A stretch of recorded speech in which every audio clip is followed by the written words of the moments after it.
Magiging local na si Jordan Clarkson, Jalen Green at Remy Martin sa bagong hagop rule ng FIBA.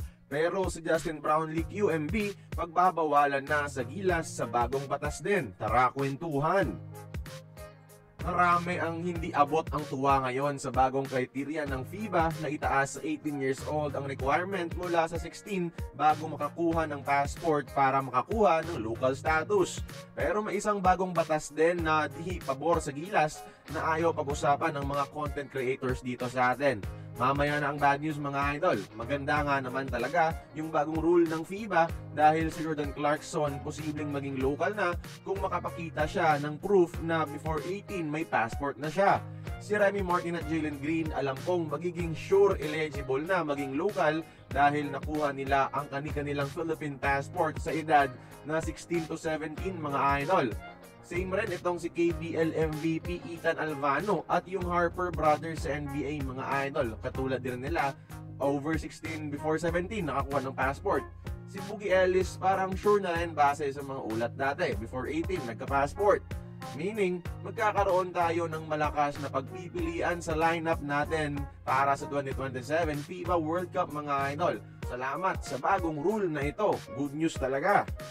Pero heto na ang bad news. May sinusulong din ngayon sa Senado ng Amerika mga idol sa pagban ng Amerika sa mga US citizens magkaroon ng dual citizenship mga idol. Inakyat na ito nila sa Senado at magkakaroon na ng mga hearings. Pag naging batas na ito, papipiliin yung mga Pinoy American citizens ng gilas kung anong passport ang gusto nilang i-representa.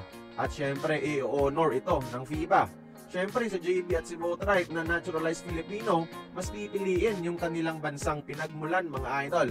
Nangangamba lang ako kay Dwight Ramos, Kentin Malona Brown at Chris Newsome na lumaki sa Amerika. Baka unahin din nila ang American citizenship. Ang passport kasi ng US mga idol ang isa sa mga makapangyarihan sa buong mundo, so di rin natin masisisi kung mas pipiliin ito kesa sa Philippine passport mga idol for practical reasons.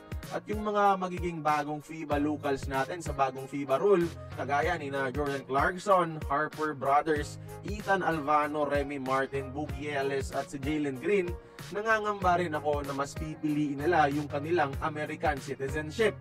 So walang kwenta rin yung good news natin sa brand new hagop rule kung pipiliin pa rin ng mga yan ang Estados Unidos kaysa sa Pilipinas. The question is, sino ang mas Pinoy sa kanila na handang piliin ang Pilipinas at ang gilas? At nga pala, hindi na rin tayo pala makakakuha ng American na pwedeng inaturalize sa future kapag matupad ang batas na ito. So either sa Canada, Europe or Africa na tayo maghahanap. Pero don't worry mga idol, maraming reading pa yan sa Senado ng US bago ma-approve o hindi. Sana lang no, hindi at sana mabasura. Sayang, golden era na natin ito mga idol sa basketball sana. Kaya kayo, sino sa tingin nyo ba sa mga US-based new gilas locals natin ang kayang piliin ang Filipino citizenship para i-represent tayo sa FIBA? Join the conversation, magkomento lamang sa ibaba.